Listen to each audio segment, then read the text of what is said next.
Welcome back, foul players, to OWL by the numbers, keeping you updated and in the know for all things Fantasy Overwatch League. I am your host, Timothy Drunk, and tonight on episode 56, we're going to take a look back at the Countdown Cup, and we'll see who earned top points per position before we look ahead to this weekend's action within the Overwatch League. So before we jump into all of that and introduce you to my co-host, let me just quickly take a moment to thank everyone who is joining us tonight on Twitch for our live show, and of course to thank all of our repeat listeners out there. So as you can tell, two-man crew, Ramses and I holding things down yet again this week. Bob doing AQ gate opening prep. Edinar is still salty that he can't play Apex, and he also lost in the draft royale this week. Funny how that works, Ramses. Anytime Ed gets third. That happened last week too, right? Where Ed got third, and all of a sudden, I can't make it. Conveniently. Yes, the crown weighs heavy.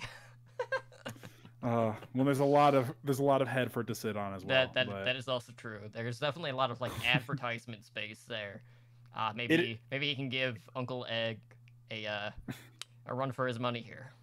It is funny because our friend D Hulky, who we joke about on the show a lot because he was part of the roster setting or the lineup setting for what's it called, for Draft Buff, where I think he even said my fantasy portfolio this year is I won this league, I'm winning this league, I placed top percentage in these.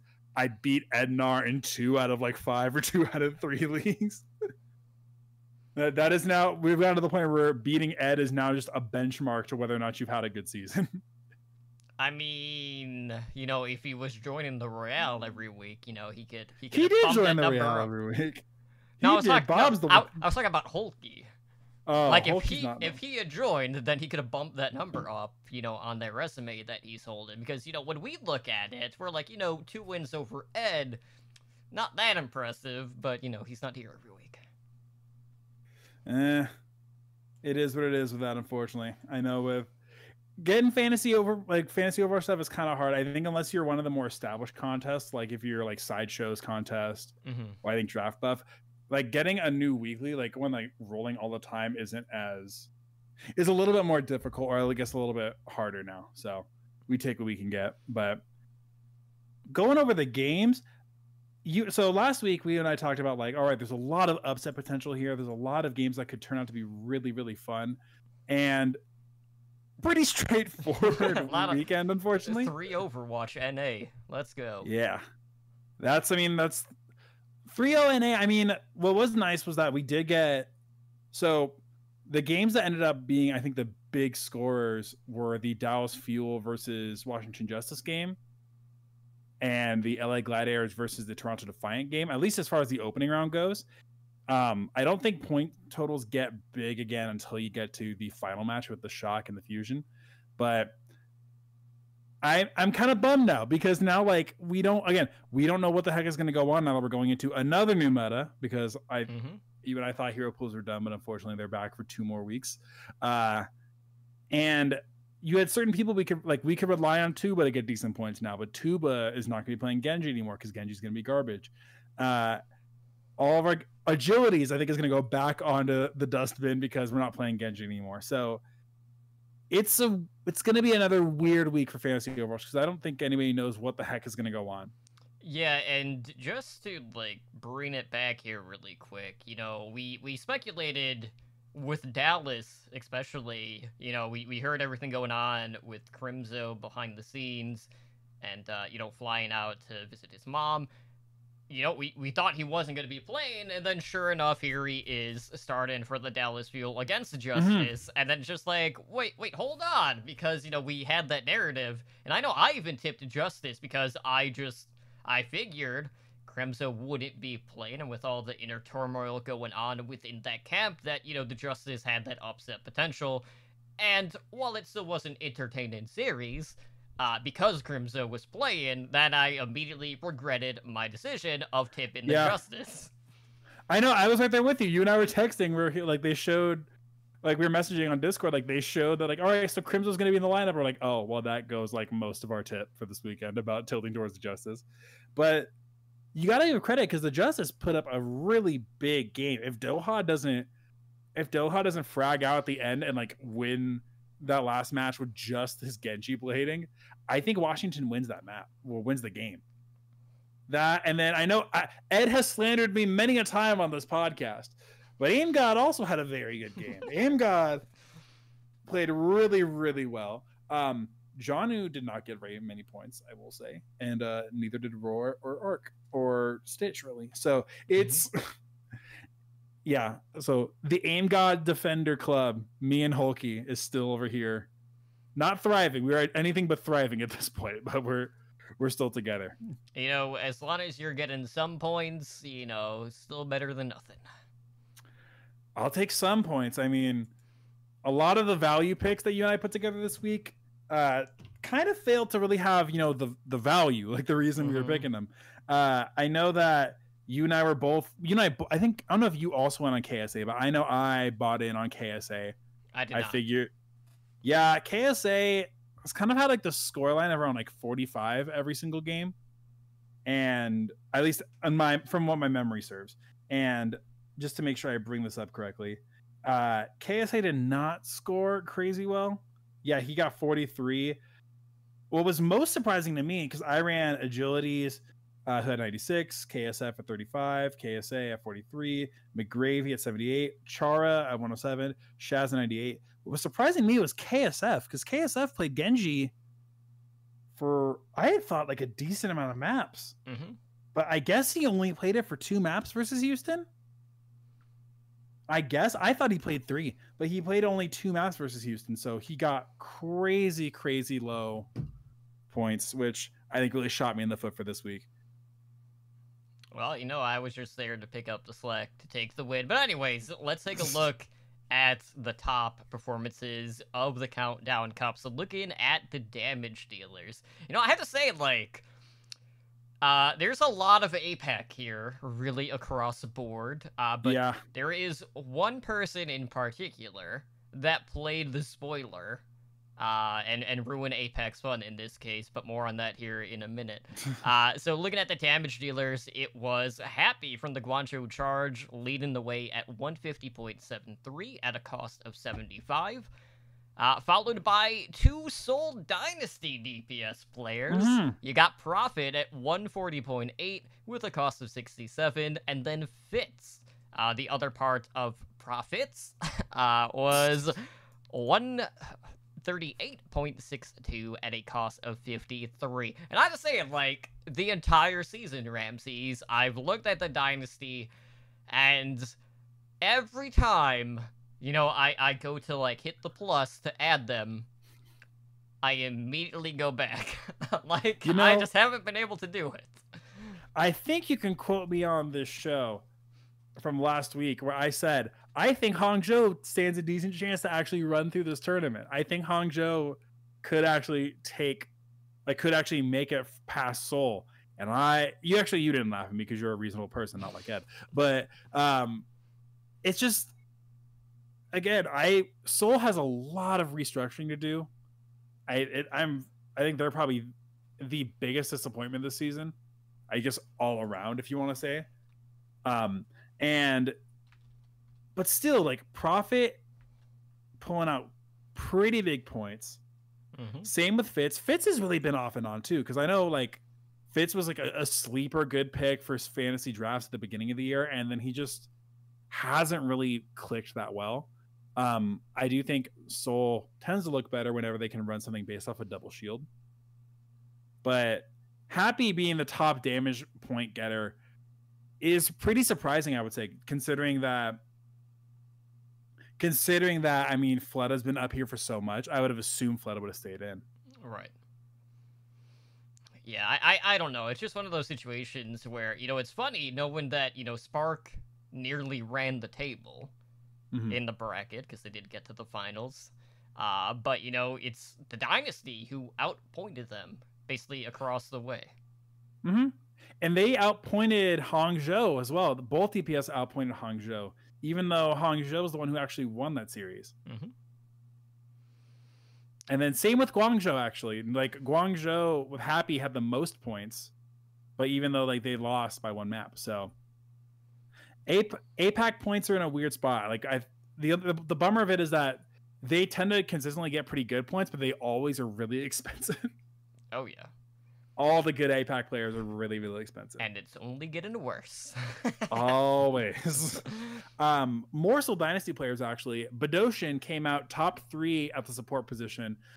A lot of cool things happen when you get to play Zen a lot. Yeah, he actually topped altogether for the weekend. 170.19 points, bringing back those Season 2 Zenyatta and Goats vibes at a cost of 64 gold. Shu with the Guangzhou Charge at 83 cost gold brought in 136.83 points. And then the only NA player in the top 9. NA. The only player on an NA team, let's rephrase that, was Alarm at 133 points, 82 cost. Alarm had like a showcase weekend this week. And this is even with him. I mean, that 133 probably had to come in the final game, which I think it's just more of a testament to how crazy well Badoshin did, because 170 is ridiculous.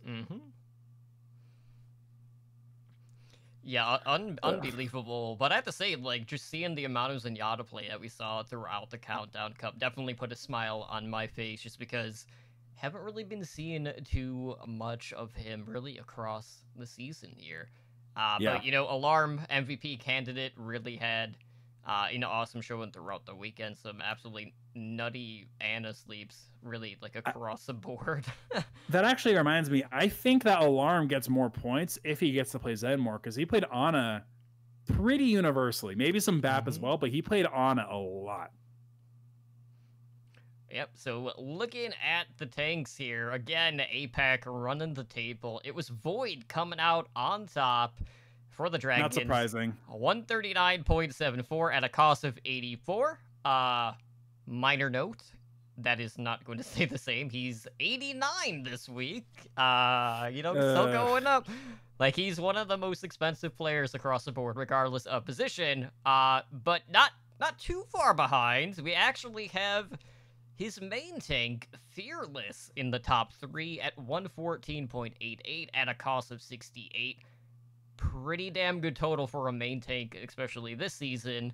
And then we have Kron from the Guangzhou Charge at 113.14 at a cost of 69.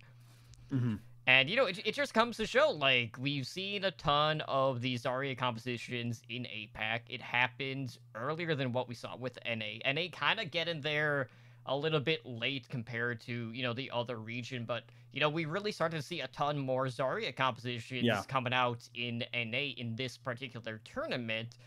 And, you know, a little bit cleaner play in that regard, too, but it still seems like the APAC side is still so much farther progressed in that regard, and that also means that since they are more seasoned, we also get higher numbers for Fantasy as well. But, you know, Void, man, he has been on an absolute tear. And I know I haven't been paying, like, too much attention to, like, the MVP vote-in, because there's been a lot of, like, fluctuations.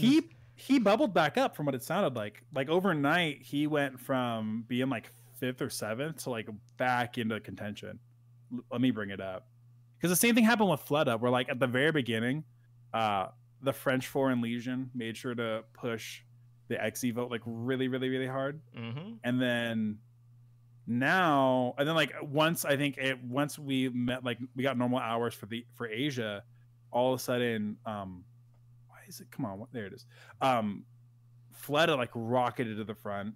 Yeah, so now the MVP voting. I have voted. Why are you showing me a blank screen? It's because you're trying to view the data, and it's like, whoa, back up. Where? Okay, well, at any rate, I think Xy's still in the lead, but I'm double voting for MVP, guys. Don't tell your mom. But yeah, so Xy's still at 120,858. Alarm is catching right up behind him. I think the joke was that like somebody for the Fusion like got a bunch of bots to just vote for Alarm the entire time, because he ran up at like 20,000 votes out of nowhere. Flood is 3rd with 112,000. Where's the rest of the results? Yeah.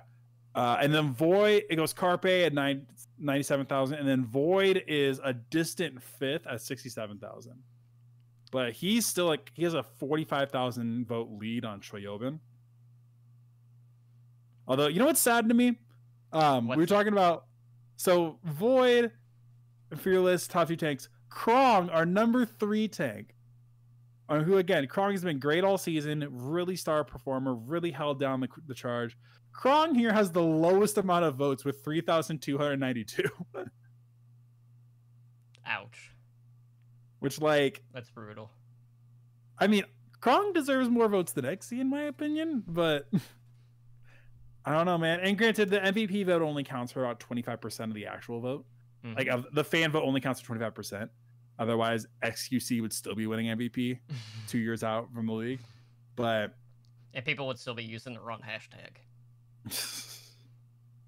It's funny, they did like like whatever the first tournament was, they had a hashtag for it. Yeah, for Summer Showdown they had for May Melee, I'm sorry, they had a hashtag for it. And then Summer Showdown, I remember trying to hashtag and they didn't have one. Countdown Cup did not have a hashtag, so it was just all these random tweets put together. So I don't know. Krong's in a good spot. APAC is honestly going to be kind of weird for the next 2 weeks, because we did get our games for the next 2 weeks released. Mm-hmm. And it's kind of tough because it looked like you're still getting like big matchups from everything, but from what I'm looking at, I don't think Guangzhou does not play this week, it looks like. Yeah, Guangzhou does not play this week in APAC. So no Happy, no Krong. Really make sure to look at the schedules this week, because it's not... Is there even any... Oh, yeah. So there's that, and then Hangzhou and Seoul play again, because Seoul has to make up all these games. Seoul has to make up a ton of games. I think Toad and I were talking about this before the show. They play the London Spitfire how many times? They play them, I think, 3 times in the next 2 weeks. So... Or maybe I'm wrong. Yeah, 1, 2, no, 3. They play him 3 times. So yeah, that's crazy. Like, Seoul has 3 games this week. Yeah. Oof. I mean, that's kind of what happens when they've missed out on some of the season. And then like Chengdu's not playing any more games for the regular season. London's gonna look a little bit more enticing, actually. I think Glister might pop up a little bit more. But we're kind of beating around the bush because we really need to talk about the hero pool for the next 2 weeks. Because surprise, surprise, John Spector made sure to let us know, by the way, there's a hero pool for the last 2 weeks of the season, even though we said like there wasn't gonna be. Yeah, about that. Like, I'm pretty sure we all kind of thought that like we'd be done basically throughout the rest of the season. Like, at this point, like why? Like why? It's just like, all right, guys, you know, you're having fun with your dive DPS, you know, we gotta scale it back. But anyways, so looking at the next 2 weeks, the hero pool removed are Genji and Tracer for DPS. No Zarya, which is gonna be more of a boon on APAC in this rate, and also no Brigitte, so no additional armor packs going out. So, you know, flank McCree is not going to be as potent, but, you know, maybe you wouldn't see as much McCree anyways if both Genji and Tracer are out of the mix. The issue is that, well, not issue, the wrinkle is that this is going to be on the most current patch with the Orisa nerfs and the Sigma nerfs and the Brig nerfs, correct? I don't think so. Have we confirmed what patch is going to be? Well, you have to remember, all of those nerfs are on experimental right now. Damn it. And it would take 2 weeks. Damn it. For whatever that patch, like, should it get patched through to hit the Overwatch League. So we're not quite there. Overwatch League, why are you like this? I know that Super was talking about on his stream that, like, apparently they're trying really hard to make... They're in a Discord server with the devs, and the devs really want there to be a really exciting meta for... playoffs. So it sounds like that, like the double shield nerfs are going to be in for playoffs, but it makes you wonder what comps are we going to see, because I think Genji's dead. Well, you know, He's not in the hero pool. Like, you can't. Besides that, good point. Good point. So dive is officially like done. I think both dive DPS are gone. It's not like you're gonna just send a Winston in there by himself to dive.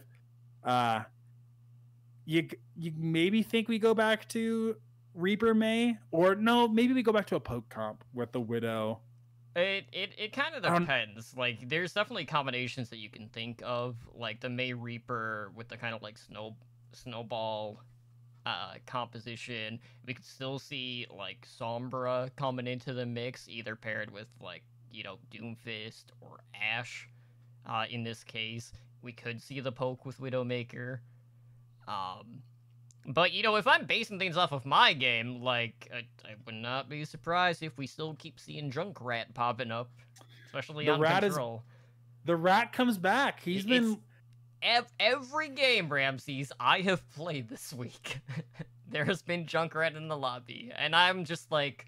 Is it because Booger is playing the Junkrat? I've not been playing with Booger, but the amount of times that I have died to Concussion Mine because there's 2 charges... Every single time, I counted it, like, on stream, that I died to a Junkrat. It was because of that second charge. And I tilt off the face of the planet. Man.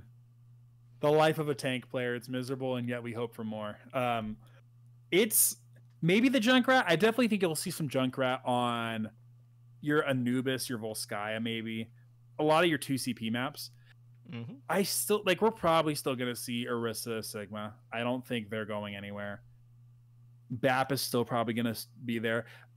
Maybe Ashe stays in because Ashe has been so prevalent for the last little bit of time, and I don't. From what we have seen, unless you're kind of forced to change, a lot of teams will just go back to what they're most comfortable with. Yeah, and you can't discredit like the dynamite damage or Bob's ability to contest. We saw a lot of Bob value. And it wasn't because of, like, accidental boops onto, like, the point or anything by the defense, so... What isn't... Well, I wish these standings were accurate, because they keep changing them, and they're not always accurate, but I'm just looking... Why is this... Overwatch League, you broke this up into divisions. Why are these not broken up into separate regions? It's out of spite. That's what it freaking is. John Spector out here just ruining it for everybody. Looking at the rankings though, I really don't know, unless you're like, you'll get some teams that are going to try and make a run, but I don't really know us. Like, the top teams are pretty set. I think you're going to see most of the jockeying from like the Atlanta Reign level. Mm-hmm. So you put like Valiant in that situation. Like, I know Gladiators and Fuel are basically neck and neck. Same with, like, Toronto in that Houston case as well. Yeah, I have a question, Mr. Spector. Why is Toronto ranked lower than the Dallas Fuel, even though they have more wins? It's based off of win percentage. Yeah. Well, and like they've said, there's going to be a path to compete in the 2020 playoffs. Mm-hmm. We don't really know if that path was just making sure to qualify with games, because if so, Boston never had a chance. Mm-hmm. I don't know. I'm interested to see what they come up with. But as far as these next couple like weeks of games, I would just kind of buckle in for the double shield meta we were used to. Yeah, that's a safe bet. And you know, speaking of Boston, obviously Ed and I have this bet going on between who's gonna accrue more wins between the Boston Uprising and London Spitfire. And you know, for whatever reason, you know, Ed picked Boston. You know. Not as smart as bet. I keep wondering why he did that. And you know, here's Boston right now, with a 10.5 win percentage. They had said in the last in the last 8 games they've played, they've won 3 maps. They're 2-17 with a -41 map differential. Oh gosh. Which, you know, if you flip that on the opposite end, Shanghai is +41. So that just shows you where the top of the league is to the bottom. Like, man, that's pretty significant. And still, Huck is still rolling somewhere in his Scrooge McDuck pool of money. Yeah, and then you have like Uprising Academy trolling, and then using the name Huck for like their trials team on broadcast from what I saw. That's funny. Like, I feel bad for that staff, but we don't know if there's going to be a play-in tournament again. Like I don't know. It'll be interesting to see what they do. Like if I had to imagine, maybe they just have like the bottom 4 teams play for like the seeding, and then everything else would kind of be set. Yeah, actually, the more I think about it, NA is for sure doing double shield. Like that's not changing. APAC might do something weird because, to my knowledge, all seven APAC teams are going to the playoffs. Like that's just that's happening, and you could see something way more experimental. I'm eager to check back next week with what's going on with APAC, because they don't like, there's no stakes really for these next 2 weeks. You're going for position, yeah, but I mean, realistically, if you are London, Seoul, or Hangzhou or Chengdu, there's not much you can do to avoid Guangzhou or New York for more than like one round. Or Shanghai, more specifically. So who knows? I mean, Monkey, there's no other dive DPS though besides, Echo. Maybe Echo Ash. It could be. But looking as far as this week specifically, what games to build around. Just a quick run through so you guys can get an idea of what's coming up this week. We're starting Friday at 1 a.m. Pacific time with London versus Seoul. Then at noon Pacific, we have Mayhem versus Vancouver Titans, followed by LA Gladiators at Dallas Fuel. And then again, Saturday, 1 a.m, we have New York Excelsior versus Seoul Dynasty, Shanghai Dragons versus London Spitfire. And then at noon, Atlanta Reign versus Paris Eternal, Vancouver Titans versus Dallas Fuel, Boston Uprising versus LA Gladiators, San Francisco Shock versus Philadelphia Fusion, which if I'm betting on anything, I think that might be the game I put a lot of my money into. Seoul Dynasty versus London Spitfire. Again. Again, 2 of 3. San Francisco Shock versus Toronto Defiant, LA Valiant versus Florida Mayhem, and Vancouver Titans versus Atlanta Reign. Yeah, realistically, the games I'm most interested in putting money into are the Dallas versus Gladiators game, and I think it's going to be that, and then Seoul versus Philadelphia. San Francisco versus Philadelphia. Maybe even Seoul versus London. Which one? both. I could put them in and they're done. They're there for the whole weekend. Yeah, it's so weird that we're in a situation now where all of a sudden we have some teams that are going to be competing on a regular week 3 times, because we got London and Seoul twice, and both of them play another match, so both of them play 3 times, because usually 2 has been the limit, but we have all these makeup games to get through at this point. So it's just like, while I know there's been inconsistencies in regards to like who started on these particular rosters, when you factor in how many more opportunities when it comes to playing time there's going to be for both the Dynasty and the Spitfire, it's pretty enticing to go the way of APAC this week. And if they have a bad game, on to the next one. And then on to the next one. Just think about, like, how much knowledge London and Seoul are going to have against one another after they play that first time opening the week.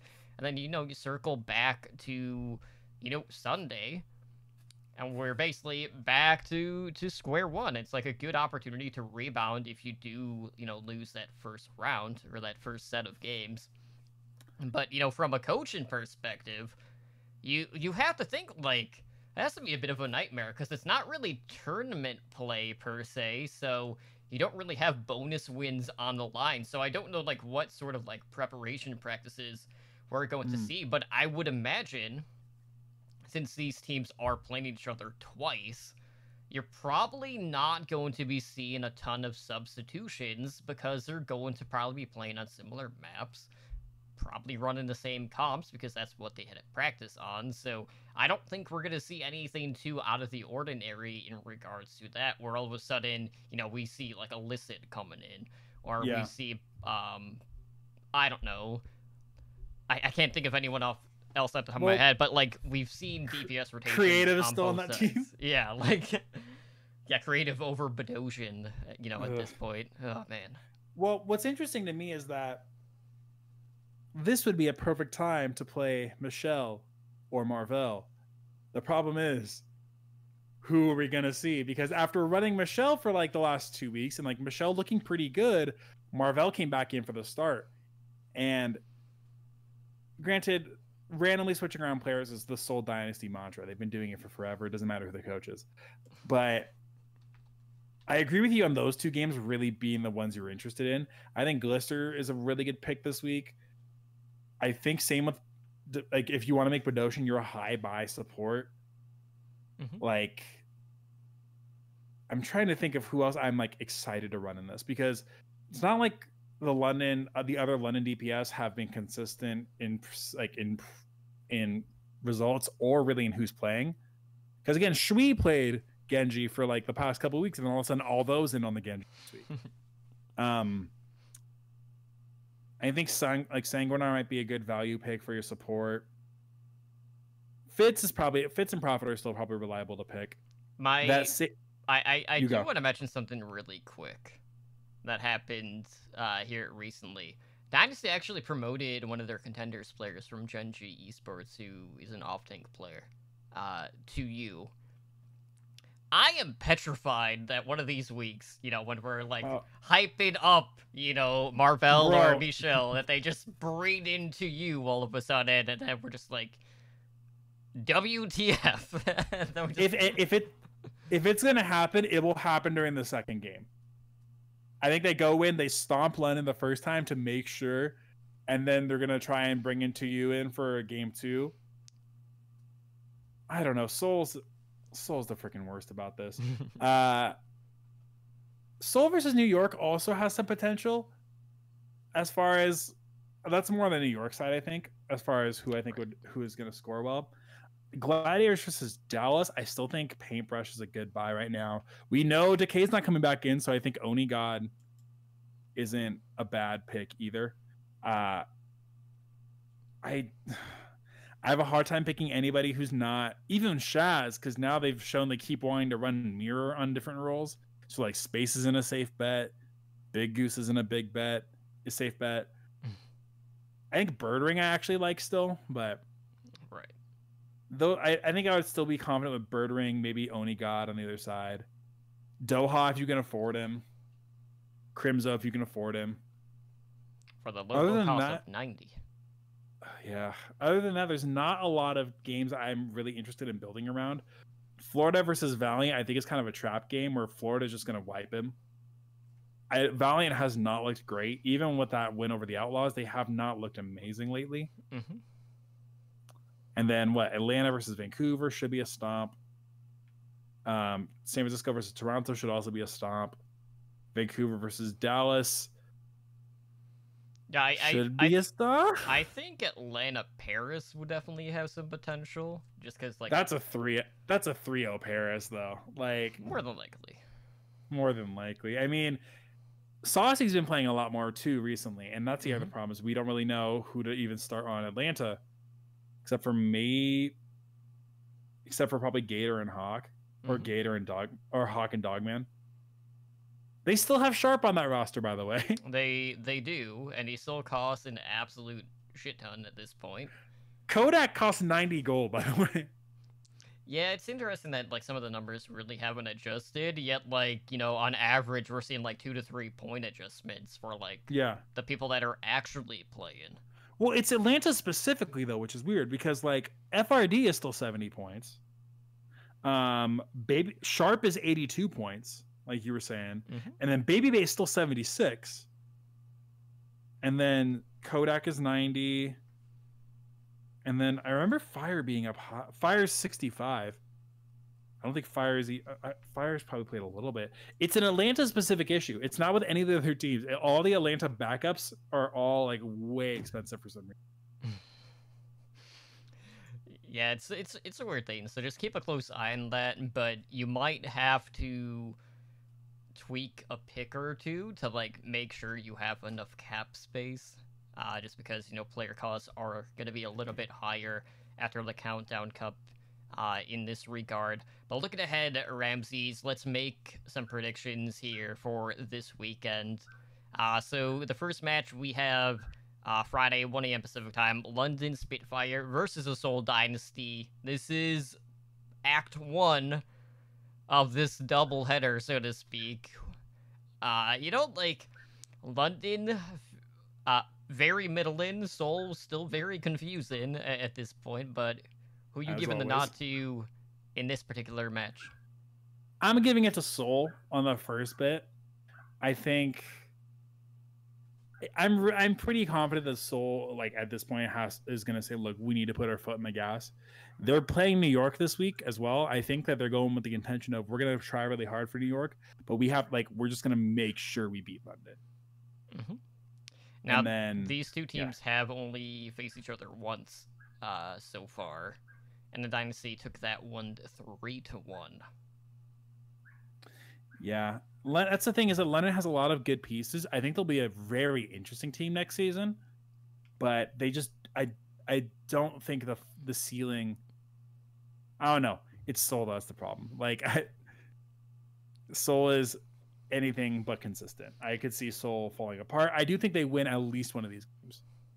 I can definitely see them splitting the series, but it's interesting to see how over the course of time within the Overwatch League, when we first started, when London came in, when they had like that KDP and GC Busan roster, when they were doing a lot of experiments, like they just they ran the table against Seoul, defeating them in every single match that they played that season, and then ever since that inaugural season, all of a sudden the nod has gone over to the Dynasty, so it's kind of been a little bit of a role reversal in that case, which is interesting to see because there's been a few teams in particular that just have always seemed to give the Dynasty some trouble.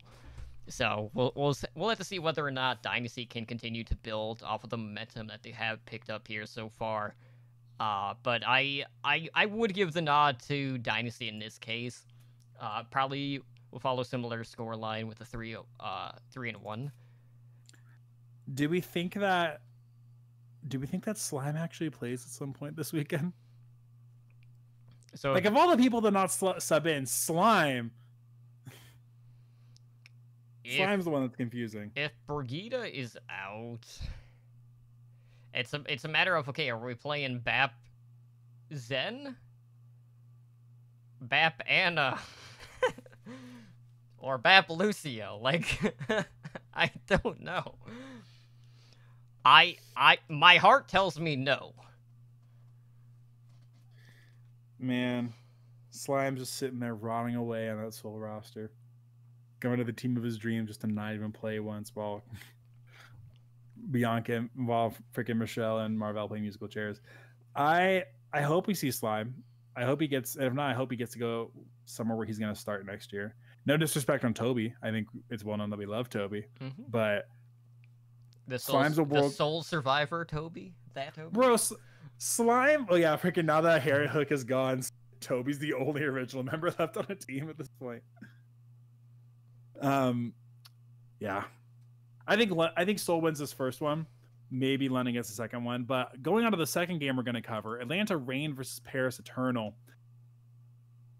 Atlanta's kind of had struggles with actually really good teams, and they really kind of need to nail it down. They are playoff contenders right now. And Paris is a team that definitely is shakeable. It's not like Paris is unbeatable at all. But I'm wondering, do you think that whatever combination of Saucy, Edison, Erster, and the boys are going to be able to beat Paris Eternal, especially now that Genji's not in the pool? I'm always so worried with Atlanta because they are such a hard team to read.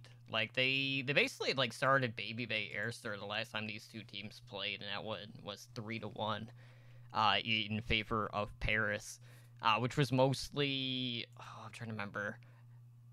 That might have been back when it was like May Reaper compositions, and we started to see a little bit more McCree, because Baby Bay wants to take that duel against Xe. I think the gap is going to be a little bit wider now than what it was back then. Like, I definitely see a 3-0 coming in this case. I do find it interesting, though, that Atlanta has been more prone to, like, the wonkier strategies, with, like, Sim Bastion and stuff. So I wonder if they hit that desperation button early just to try to get, like, an early lead, so they can try to, throw Paris off of their game, and then, hopefully they'll be able to cling on to, the series lead throughout the remainder at that point. Because usually Atlanta is only going towards that direction when they absolutely have to. Yeah. And not in an opportunity where it would be more unexpected in this case. But Yeah. I think Paris is just too strong at this point. If it was like, I think Atlanta plays Florida at a decent level, but like even that's been a pretty big gap in itself as well. Yeah. I think I'm going with Paris as well. Who knows? Maybe we get Sparkle Doomfist this weekend, if they're just that desperate to run something similar. Yeah, maybe we'll get Hackfist again. We might see Hackfist out of New York. If we'd see it out of anywhere, New York makes sense. Right. But Rush with the Eternal has been very good as far as like, he's somebody who's really inventive with comps. I think they run the Symmetra a lot more than most teams. They do. And Paris is a team to watch, because there's a decent chance that they might just put in the Nico soon DPS line for a while as well. And I don't necessarily know if Atlanta's going to beat that. I'm going Paris. Rematch of our finals for the Countdown Cup: San Francisco Shock versus Philadelphia Fusion. Do we feel like it's going to go a different way? I have to say, like, that finals was actually pretty damn close. My concern here is, if there was any time to beat the Shock, it would have been in that meta. Yeah. And now that a lot of those meta heroes are out of the rotation, I feel like that only benefits them more. Because, you look at Philly, and, like, they weren't running Carpe. We saw Ivy, Hisu. Maybe Carpe's going to come back into the fold in this week. But you really saw how much of a differential Peel is on the back line in the Countdown Cup finals for NA, where it honestly just feels like the Shock are untouchable at this point. And it's becoming more and more apparent as the season progresses. And Fusion were riding a high going into the finals. Maybe they haven't necessarily been playing, the meta at the time, and they've been, doing things a little bit their own way, which is cool to see, and, still making it work against some of the top teams. But, for as close as that game was, there was definitely some moments where all of a sudden the offenses on both accounts just face planted. Yeah. And the defense was just a stoic wall. Yeah. But when it comes to any sort of war of attrition, regardless of how deep the Fusion go, they seem to be the one to break first against the Shock, and I don't imagine that is going to change here. I'm going to assume it's probably going to be a 3-1 in case of the Shock this week. Hopefully we'll get to see Carpe, because I know a couple of people probably got burnt by that this past weekend. I got burnt 2 weeks ago. I made sure not to start it again this week. Mm-hmm. Yeah, it'll be interesting to see. And again, it's really kind of up to what meta we see going forward. Because, who knows? Maybe we do get to see Hisu and Ivy a little bit more. I wouldn't know what to tell you, to be honest. I think there's a lot. Like I'm pretty confident that San Francisco wins this again. But as far as what Philadelphia run, because they also can run Fury or Poco. Right. I don't know. I still think San Francisco wins this. So outside of that, on Sunday at 2 p.m. Pacific time, we got the Florida Mayhem going up against the LA Valiant. So again, you were talking about how like the Valiant earlier haven't really looked the greatest. I feel like there's always like this weird stigma with the Valiant because like they've been doing better than what we had originally anticipated. Florida has really kind of come into their own throughout the entirety of this season. And, I still feel like Florida, you'd probably still keep within that big three in regards to NA, obviously behind Shock and Fusion. I mean, I guess they'd be fourth because you would have to include Paris over them. I think they're part of that blob where it's probably them. It's Paris, then them. Yeah. I will say my favorite thing about the Mayhem, and this is not from a fantasy perspective, but I love the insights that we get from Swingship in regards to the translations from the dugout with Kuki at main tank. If you guys have not been following that, you have to go read some of like the halftime discussions that have been going on. And it really makes me appreciate Kuki as a head coach even more. And, it is also a feel-good story because, he had a rough go at, like, a pro player level. Lost quite a bit.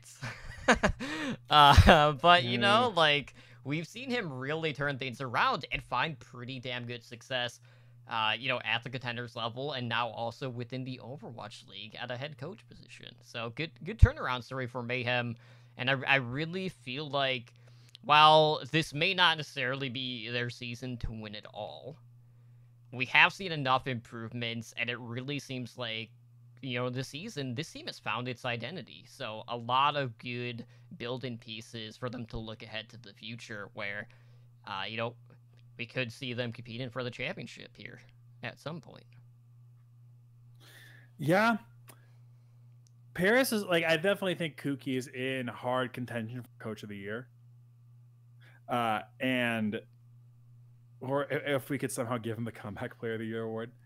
I think Mayhem takes this because, again, like you said, LA's looked good in points, and then they'll stomp, like they'll do really well, or they'll pull off really interesting strats, and they just kind of lose that momentum against like actual competition.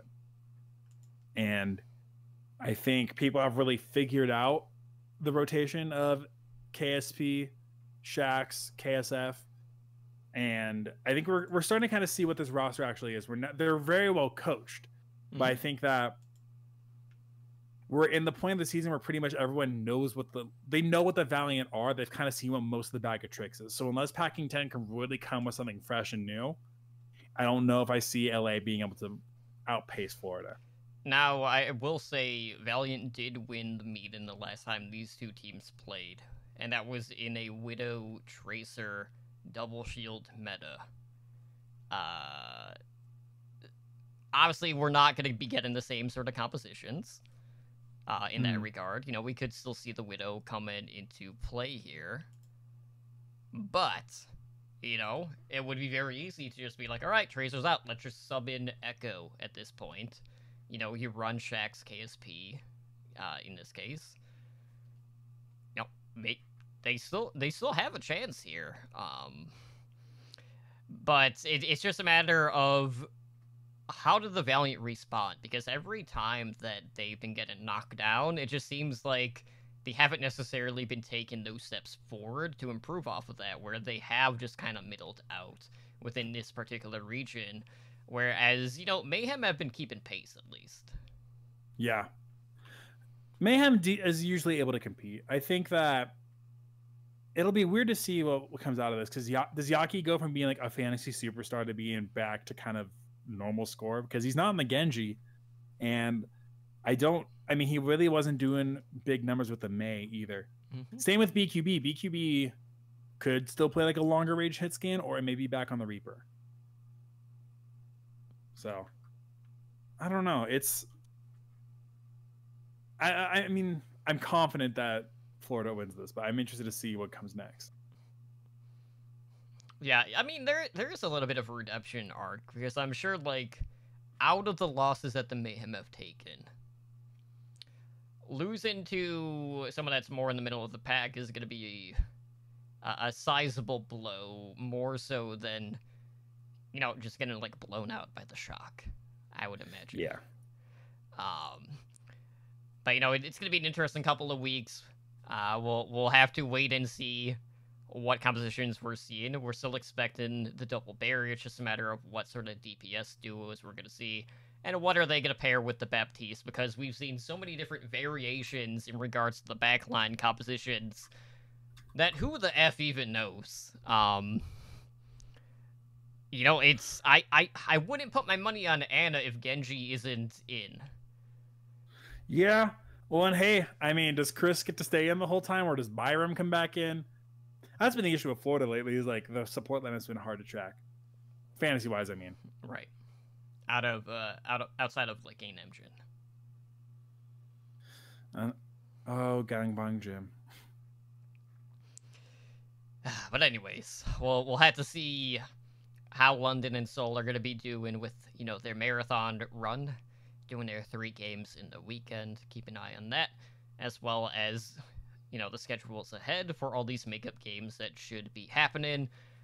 So probably a lot of like Friday through Sunday games coming up within the next couple of weeks, and hopefully we'll have more playoff details here fairly soon, because they do kind of start next month. Yeah, 2 weeks from now. Well, and it's interesting too, because so we didn't really talk about it much on this show, but they were saying that when they were looking at, like, they announced some stuff about how player contracts are going to work for the rest of the season and going forward.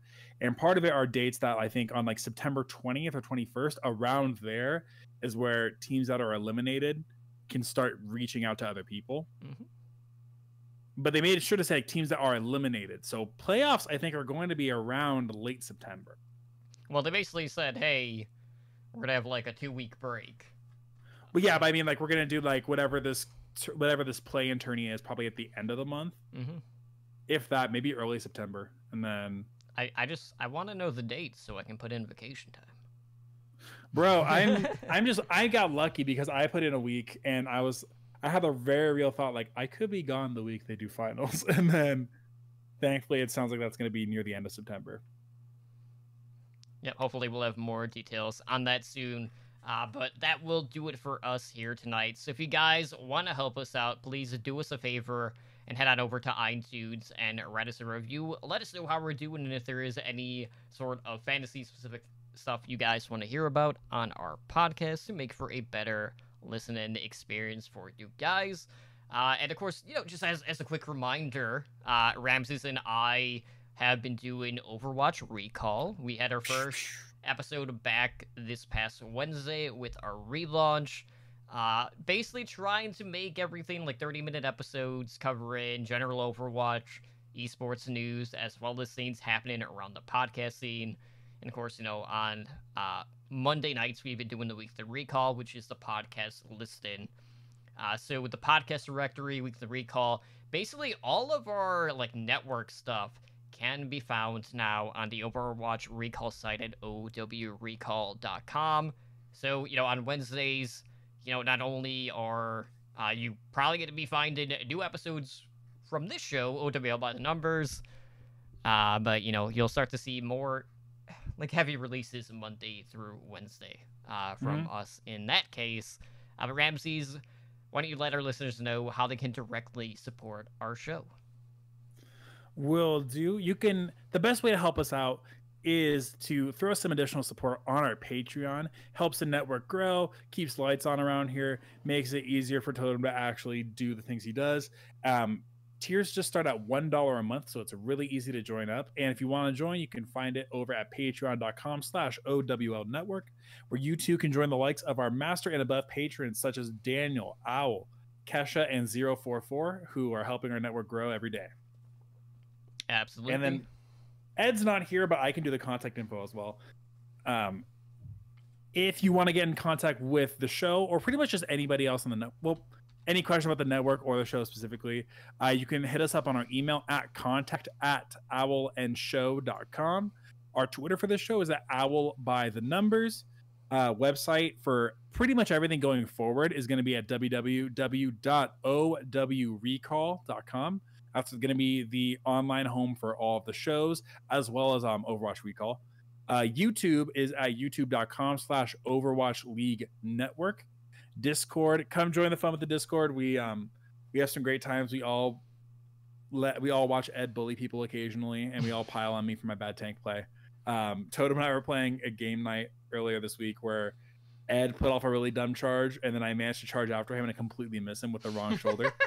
Because apparently, as I'm learning this week, left shoulder catches, right shoulder balances with Reinhardt. What? Okay, so for starters, I actually explained this on Heroes Never Die a couple of weeks ago. Apparently, you missed that episode. See, had you listened, you would have known. Totem's just salty because I beat him on the 101 Reinhardt. I mean, anyway, technically, Jaw beat me. It wasn't you. Jaw wasn't playing Reinhardt. well, that's because he was killing everyone with Zarya. Yeah, it's true. Join us in our Discord, hang out. It's a really fun space, really fun time. Discord.me/OWLN show. You're watching the show on Twitch, so you already know that. But if not, we are a Twitch affiliate, and you can find us on Twitch at twitch.tv/OWLN show. You can help support the show by subscribing to our channel and earn our network emoticon. Our podcast network streams pretty regularly. Overwatch League Network typically airs Mondays at 6 p.m. PT. There's a little bit of scheduling stuff going on, so they're actually going to be happening on Thursday this week. Overwatch League by the Numbers, which you are listening to right now, is Tuesdays at 6 p.m. Pacific time. And Heroes Never Die, our variety smorgasbord Overwatch show, airs Wednesdays at 5 p.m. PT. And if you have a hankering for something a little bit different, we actually do a Hearthstone Battlegrounds podcast. By we, I mean Totem and Ed. It's called Tavern Tales, and that's every Thursday at 5 p.m. Pacific time. And that's at a separate channel. That's at twitch.tv/TavernTale. HS at the end. Mm-hmm. Yeah, that's gonna be an interesting one because, like, I've been really close to, like, 7K rating, but I haven't played for, like, a week, and, like, I'm so petrified. I'm, like, so mentally boomed that I'm gonna log in, I'm gonna lose one game, and then it's gonna spiral out of control. Dude, I'm like that with TFT. Or like, or even with Overwatch, when I was getting really close to a couple seasons ago, it's like, I don't want to play anymore. Like this season, I have won like 6 games in a row through placements. I'm like, I don't want to play anymore. I have a perfect win streak. I have 100% win rate on all my characters. I don't want to touch it. Right. But anyways, if you guys would like to contact us, the host, via social media, you can do so on Twitter. You can find Boomer Bob at BLAZZIN_BOB. I mean, I guess if you want to, like, troll Ed and, like, flame him for being banned in Apex for, like, some reason, like, you can do that. We stand with Ednar against Respawn/EA. I suppose. Well, if you want to stand with Ed on Twitter, that is at Edinar83. As for myself, Totally Drunk, I'm on Twitter at Totally Drunk, as well as Twitch Monday, Wednesday, Thursdays at 7 p.m. Pacific time at twitch.tv/Totally Drunk, where, past 2 streams, I've done Overwatch, which has been interesting. So hear all about my wonderful placement games I did on support, which is hilarious in gold at Ramses, because apparently, I learned this via my group. Pick and Zenyatta is apparently a throw pick. Yet, like, running no barrier tank is perfectly acceptable to get through a choke point. Hog and Ball's a perfectly viable strat, but play Zenyatta, oh my gosh. It wasn't even that. We had, like, 2 off takes, but, you'll hear all about that, and, my one tank placement that I did, and I was like, wait a minute, why am I in a plat lobby? It's because the last time I played tank, I was plat, and boy was I in for a rude awakening in that game compared to the other games. But Lord of More and HD on Wednesdays. But Ramses, my friends, how can our listeners contact you? You can find me on Twitter at Ramses_OW. You can find the show I do with my buddy Labosco every week at PushPointPod. I know I teased it last week, and then schedule stuff happened. It didn't come out on time. We have a really, really cool interview with Tormented by Gnomes, who is a former Overwatch League observer. Also really deep in the pre-Overwatch League, pre-contenders Overwatch days with Overwatch University League. A lot of stuff in there. Really, really, really fun. Really getting to learn kind of the cinematography aspects and like how you actually observe a game, because it's not like they just hit a hotkey and you have an angle already prepared. Really, really cool. Also, doing the stuff for Overwatch Recall has been really, really fun. I talk fast on here, but if you think I can talk faster, you can definitely hear me on Overwatch Recall. So yeah, that's my info. All right, well, guys, that will do it for us here tonight on OWL by the Numbers. This has been episode 56. I've been your host, Totally Drunk, joined, as always, by my co-host, Ramses. Maybe not so much everyone else, but, you know, I'm the come consistent around. one. I'm always How the tides have turned. For as much as Ed has teased me about being late, I'm here at least every week. This is true. So, you know, you got that over him. But, you know, that's just because Ed's a sore loser and never shows up after he gets third. So, always. There is also that. But we will see you guys back tomorrow night for Heroes Never Die. You guys take care. Get your games in. Set your lineups. Friday games, don't forget. And we'll see you next week.